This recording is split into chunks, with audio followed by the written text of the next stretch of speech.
Hello guys, അപ്പം ഇന്ന് രാവിലെ എണീച്ചപ്പോൾ തന്നെ എന്താ ഒരു ദൈവവിളിയൊന്നുമല്ല, എക്സാമൊക്കെ ആയില്ലേ. അപ്പോഴത്തേക്കും താൻ പാതി ദൈവം പാതി എന്നാണല്ലോ. എൻ്റെ പാതി ഞാൻ ചെയ്യുന്നില്ല, ബാക്കി എന്നാൽ ദൈവത്തിനോട് പറയാമെന്ന് വിചാരിച്ച് രാവിലെ തന്നെ ഉടുപ്പിനകത്ത് കയറി ഞാൻ അമ്പലത്തിൽ പോകാൻ റെഡിയായി.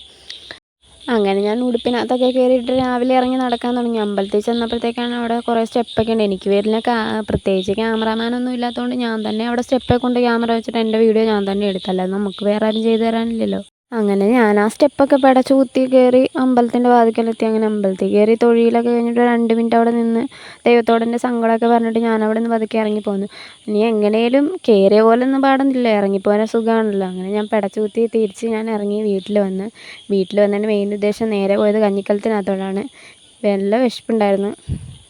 അങ്ങനെ കഞ്ഞിക്കലത്തിലും കറിച്ചട്ടിയിലും ഒക്കെ തലയിട്ട് ഞാൻ എൻ്റെ പകുതി വിശപ്പ് തീർത്ത്. അത് കഴിഞ്ഞപ്പോൾ എനിക്ക് അടുത്ത ഇത് തോന്നി, ഞാൻ എന്താണ് അവിടെ വൃത്തിയാക്കാൻ ചെന്നതാണ്. അപ്പോൾ എൻ്റെ ഒരു പഴയ ഉടുപ്പ് കണ്ട്. പഴയ ഉടുപ്പെന്ന് പറഞ്ഞാൽ ഇത് പണ്ടൊക്കെ ഞാൻ ഇതിട്ടുകൊണ്ടിരുന്നത്, ഇത് എന്ത് കാര്യത്തിന് ഇവിടെ ഈ നീല കളറിൽ ഇത് വെച്ചിരിക്കുന്നതെന്ന് എനിക്ക് പോലും അറിയില്ല. അതിൻ്റെ അടിയിലുമുണ്ട്. പണ്ടൊക്കെ ഞാൻ ബുദ്ധിയില്ലാത്ത കൊച്ചായിരുന്നതുകൊണ്ട് ഞാൻ അതൊന്നും ശ്രദ്ധിച്ചേ ഇല്ല. ഇതിൻ്റെ അടിയിൽ വെള്ള പാൻറ് ഇട്ടുകൊണ്ട് ഞാൻ പൊയ്ക്കൊണ്ടിരുന്നത്. എന്തിനാ അവരവിടെ നീല സാധനം വെച്ചിരിക്കുന്നത്? ഇതിൻ്റെ പാൻറ് നീലയല്ലോ. പിന്നെ അന്നൊന്ന് റെഡിയാക്കാമെന്ന് വിചാരിച്ചു.